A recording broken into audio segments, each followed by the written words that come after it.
I want to talk about trying to find some sneaky power breakout options in these DCs. Uh, there were 33 players who hit 30 plus homers last year, and I would submit that 10 of them were legitimate surprises. So almost a third of the 30 homer seasons, I would say, would have qualified as sort of a semi-bold prediction, at least at the beginning of the season, to say that they would have gotten there. You have Joe Adell, who hit 37 after previously hitting 20 as a career high. Taylor Ward getting to 36 after a previous career high of 25. Nick Kurtz hits 36. Byron Buxton, George Springer. Trent Grisham, I think, was the biggest surprise of the 30 homer guys. He hit 34 after he doubled his previous career high of 17. Don't think we're going to find this year's Trent Grisham necessarily, but then you had like Michael Busch, Vinny Pasquantino, all jumping over 10 homers past their prior career highs. Same with Seiya Suzuki. Pete Crow Armstrong hit 31, came into, was a rookie in 2024, but only had a 148 ISO that year. So basically the point is, like, there were 10 guys of the 33 guys who hit 30 plus homers where they were huge values on draft day. Because people weren't really banking in that level of power from those guys. So I wanted to try to see if you and I could kind of maybe nominate a couple candidates here to be surprise 30 plus homer hitters in 2026, because we've talked about speed plenty in past years, Rob, batting average, but I mean, power is just so important. Obviously home runs are going to count in several categories for each one hit. So do you want to start us off here and maybe try to Sure. And what I've done is I have tried not to be lame and pick like Giancarlo Stanton stays healthy for 4 months instead of 3 months and gets to 30 home runs, because that's obvious but boring. Saying that, I also will say the proviso. One trend for me is I'd much rather pay for power and have certain power and try to find cheap late speed than vice versa. So I'm going to play the game because I'm on your podcast and this is the game we're playing. But I feel way more confidence, which we may do later, about finding late speed. So first guy I want to talk about is seems really forgotten, but had a really nice year last year. So it's bold, but not that bold. It's bold based on where he's going. Jorge Polanco. Jorge Polanco is a free agent, and I don't know if he goes back to Seattle to be there, like mostly DH and occasional second baseman. But do you realize, James? Maybe this is lame, but I don't think it's lame because where he's going, he had 26 home runs last year, just over 500 plate appearances. And the thing with Jorge Polanco has always been, can he stay healthy?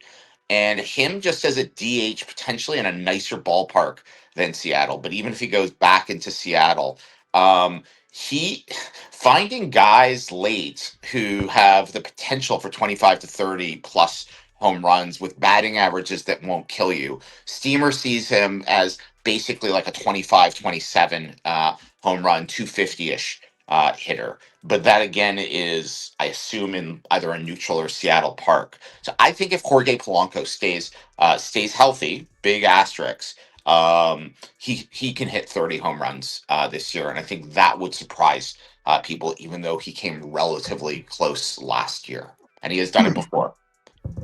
Yeah, Polanco's 46% hard hit rate last year was easily a career high.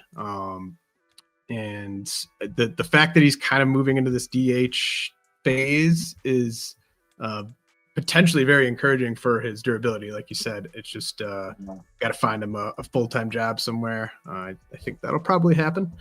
I'm actually, my first nomination is a guy who was Polanco's teammate last year, Dominic Canzone. Nice. Player that, I think most people know he had a good year, but he had a 518 X slug last year.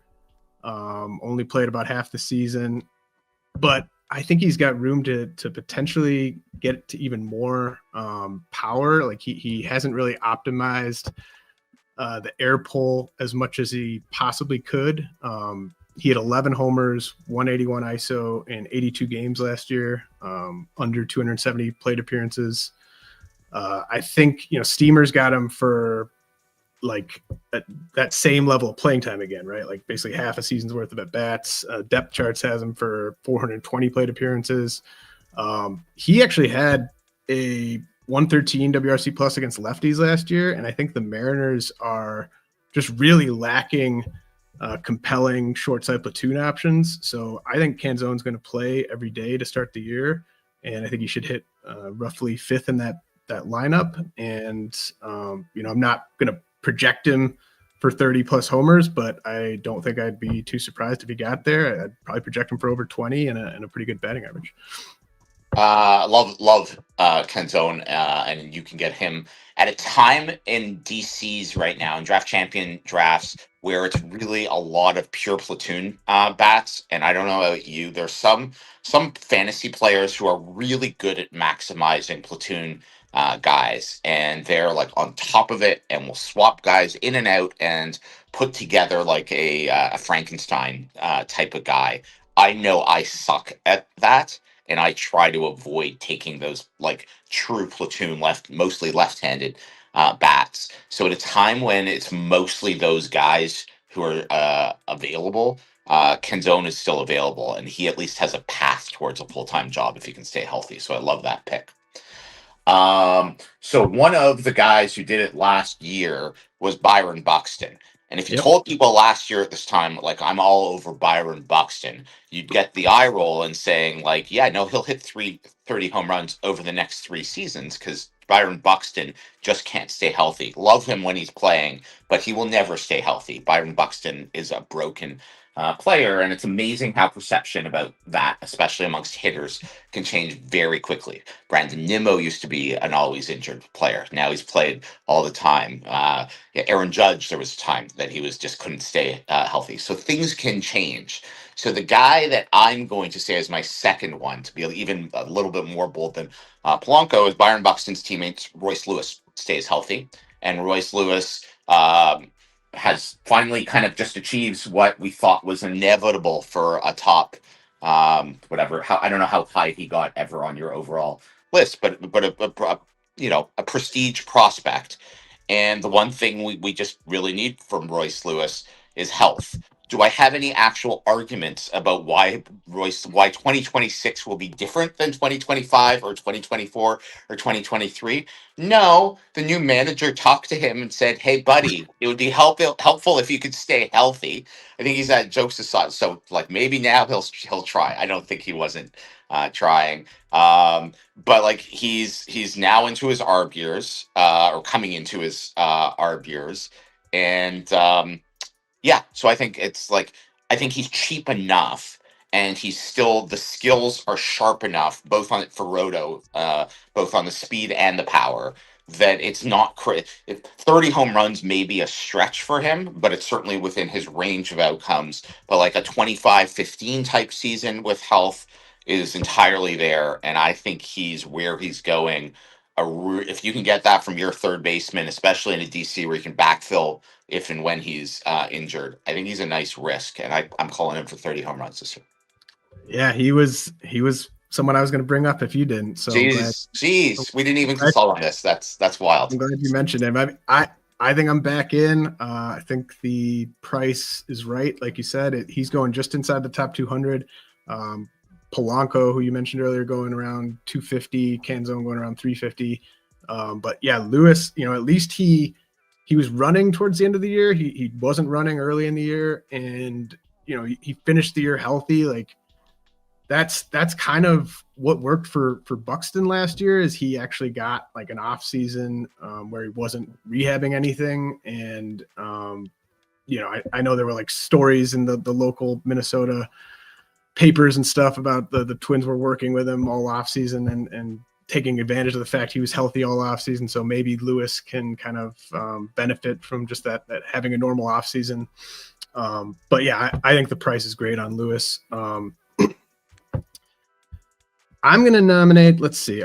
I have a couple more like unproven guys, but I want to actually throw out another third baseman who has hit 30 plus homers 4 times in his career, but he's been under 20 each of the last 2 years, and that's Max Muncy. Oh, very nice. He's, I actually think Muncy had under the hood, it was one of his better years last year. I think he was, maybe even better than the 243, 376, 470 slash line. He hit 19 homers in 100 games, did Muncy. He'll sit against some lefties, but not all lefties. And career high hard hit rate for Muncy last year. 13.6% barrel rate. So, you're betting on him playing more games than he's played since 2023. But he was playing 135 plus games pretty consistently prior to 2024. So Muncy right now going around pick 260, which I think is a really nice value.